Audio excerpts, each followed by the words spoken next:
pala si Yay, dating OFW na taga Cebu. Ngayon ay naninirahan na sa probinsya ng Luzon. Lumipat lang ako ng bahay pero sa probinsya pa rin ako nakatira. Isang ina na may munting pangarap para sa aking pamilya. Tara, samahan niyo ako sa kwento ng aking buhay. Gandang araw mga ka-blessings!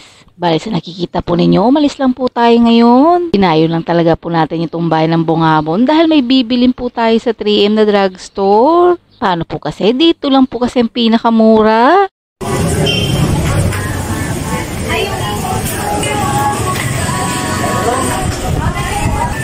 Po, dalawang box. Bali 60 pieces. Ayaw niyo po mag 100 pieces para less 10%.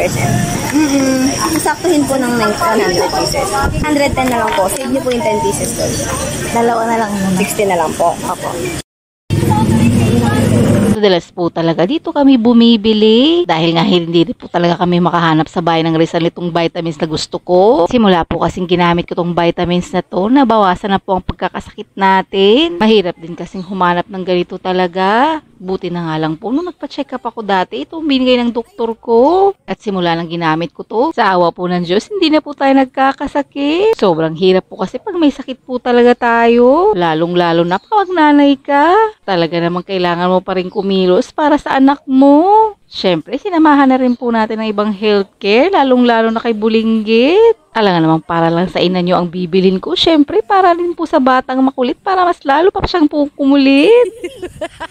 At kung natatandaan nyo naman po, dati po sa vlog ko, nanalo po pala si Daddy dito. Kaya naman po kasi sa 3M Drugstore, pag bumibili po kayo sa kanila, makabibigyan po kayo ng raffle ticket. At dahil po dyan, magkakaroon po kayo ng ticket para manalo. Kaya talagang madalas dito kami bumili para naman po meron tayo chance na manalo sa darating na December. Hindi man po natin masungkit yung grand prize. Ang importante, magkaroon din po tayo ng consolation prize kahit papano. After nga po natin sa 3M Drugstore, pinuntahan na rin po namin kung saan kami bumibili ng suka. Nung nakatikim po kasi kami ng suka nila, ay talagang madalas na po kami napapabili pag nandito kami sa Bungabon. Paano ba naman po kasi? Sobrang sarap po ng sukang pinakurat po nila. Kaso, naubusan po sila ng taga 1 liter. Kaya isa dumayo tayo ng dumayo dito sa kanila dahil lang po sa suka. Kaya bumili na lang po tayo ng 3 piraso nito. Kaya dinamihan na rin natin kaysa maubusan po tayo. At habang nag-aantay po tayo ng sukli, ito si Tatang nagtitimpla ng pintura. Medyo nalungkot lang po tayo at naalala natin si Father Dear. Magaling din po kasi si Father sa pagtitimpla ng mga pintura, lalong-lalo na sa kotse at sa bahay. Hindi ka man po namin laging kapiling, Father. Lagi mo tatandaan na mahal ka po namin. At dahil magtatanghalian na nga po pala ng mga oras nito pagkatapos natin bumili ng suka, eto't sinabihan na nga natin si Daddy na dumaan sa may karinderya. Meron din po kasing karinderya dito na mura lang. Tapos masarap na rin po ang ulam nila. Kaya eto't pipili na po tayo ng pagkain natin. Actually, may ulam naman po sa bahay. Kaso nga lang, gusto ko rin pong magdagdag pa ng ibang putahe. At sa dami nga po ng pagkain pagpipilian, ito naguluhan din ang ina nyo.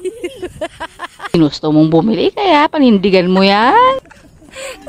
Bali, isang putahe lang po talaga ang bibilhin natin. Mukha lang nalungkot tayo at puro naman po pala karne ang ulam nila.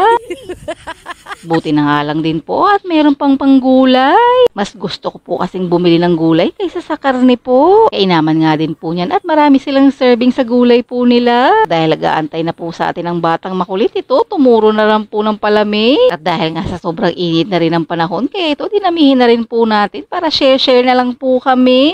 O siya, yan lang po muna sa araw na to mga ka-blessings. Salamat sa pagtanaw. At dahil nakarating ka na nga po pala sa part ng video na to, pipili po tayo ng isang masugid naming manonood at supporters na mabibigyan po namin ng pa-blessing. Basta ayaw lang kalimot og like and share and follow sa among video. Salamat sa pagtanaw. Amping!